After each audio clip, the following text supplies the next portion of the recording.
Welcome to the Slop Temple. We pray this video helps. You start by opening options from the main menu or by pausing in-game.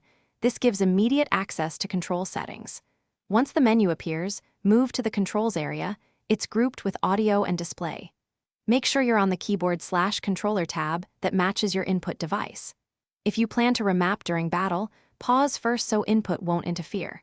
This step places you in the exact screen where assigned keys and buttons are shown, so you can change them precisely.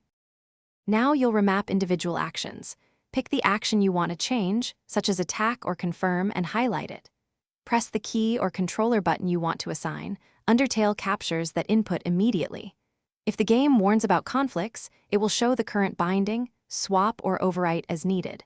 Once you finish several mappings, test them briefly in a non-critical area.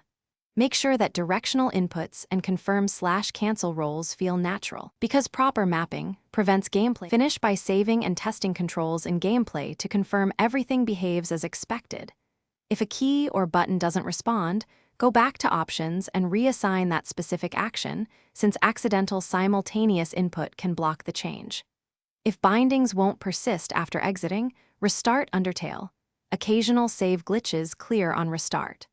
One key troubleshooting tip: if a controller keeps overriding keyboard input, unplug it or switch tabs to the keyboard section before remapping, then reconnect after verifying your settings. Thanks for watching. Consider subscribing if we helped you.